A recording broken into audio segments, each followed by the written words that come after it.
All I can remember is like, I need to get back into this firefight. Why am I on my back? I don't understand. I was crawling around trying to get my rifle back into the correct firing position. That I realized that I lost my left arm, that it's just severed, that it's gone. My name is Jaco Van Gass, and I was on my second tour to Afghanistan in 2009 with the Parachute Regiment when I was hit by a rocket propelled grenade. I lost my left arm, part of my left leg, and suffered a number of internal injuries that changed my life forever. But I have refused to let my disability define who I am. I was born in South Africa and I grew up there. Anyone from the Commonwealth nations can actually join the British military. And when I found that out, I just had that feeling of, I need to follow my dream. So I sold everything I had, used that money to buy a plane ticket to the UK. I landed on the weekend on a Saturday, and that Monday morning I was in the careers office. I trained hard to make the cuts to get to join the Parachute Regiment. Second time going to Afghanistan, feeling that heat, the dust in your lungs, it was welcoming. And I was like, yeah, this is what I do, this is where I belong, and I loved every bit of it. It was the morning of the 19th of August, 2009. Some very, very good information came our way about an IED facilitator. And we were after this guy for a very long time. That night I was attached to a sniper, and between us, we carried this set of ladders and we attached them to a backpack. And between me and him, we would take chances of carrying these ladders. We did our mission. We got the suicide bombers, we got the vests, we got the facilitator, the guy that makes them. We started heading out into the desert to where the helicopters were going to pick us up.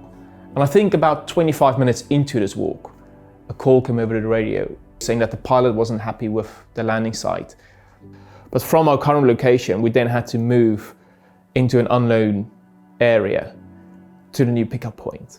And about 15 minutes in, we spotted some movement on the high ground. And then suddenly one of them opened up with a spray of AK-47 in our general direction. We started receiving fire from different firing locations, which kind of took us a little bit by surprise, but we then engaged with them as well. And suddenly the firefight started growing bigger and bigger and bigger. There was a Taliban training camp that we almost like walked straight into. 2 RPGs was fired from my left flank. And it was the second one was kind of bouncing and ricocheting off the ground. I kind of just saw this red glow in the side of my night vision goggles. I kind of just turned my back to this oncoming rocket. Luckily for me, part of the impact was taken up by those ladders. And I think if I didn't have that on my back, I probably would have been killed. I remember very clearly moaning about my leg a lot. My ankle specifically, and I was constantly asking the medic, have I got my leg, have I got my leg? Why is it so painful? And it's like, you've got your legs. We need to really work on this arm and stop the bleeding. And it's once I was on that helicopter, I was like, okay, I'm safe, but more so everyone else is safe. I can kind of relax now. I woke up 6 days later in Celiac Hospital. I had about a pint, probably even a little bit less, of blood left in me. And I remember one of my friends actually he kind of peered through the window, and he said the one moment I remember clearly was they just cut you from the bottom of your chest all the way to your belly button, and they were just like taking your internal organs and putting on the side, because I had shrapnel wounds to my left side, and they had to go through it to see what's been injured to then fix it. And he walked out to get a bit of fresh air, and I think a nurse wasn't far behind him, and she came out as well, and he said, excuse me. He's like, Jaco must be, that's him done. Like, what are they doing to him? And she's like, in the calmest voice ever, no, he's okay. He's a fighter. I've made such good friends. I've traveled the world. I've done everything I wanted with the army, and I felt that there was so much more. But then I realized that that's what's not going to be. Life is going to look a lot different, and I didn't know what it might look like at the time, but I almost saw that as a new challenge. Let's go and see what we can and can't do. I think I've climbed 4 of the 7 highest mountains in the world.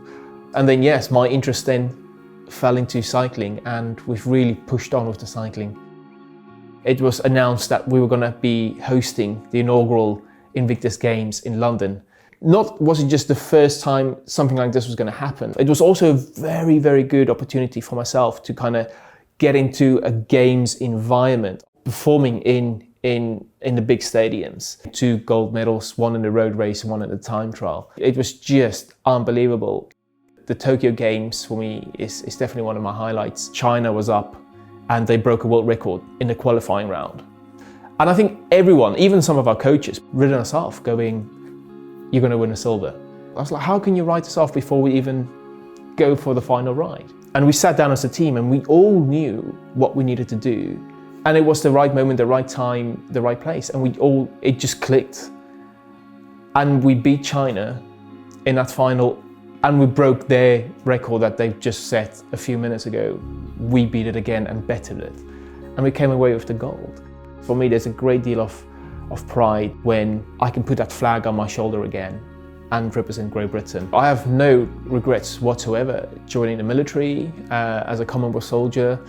I had a great time in battalion, I had a great time on my tour. It was everything that I was hoping it to be.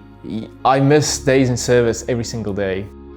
The role military charities has played in my life is hugely significant, and I can only be grateful for them that they are there and for the service that they do provide.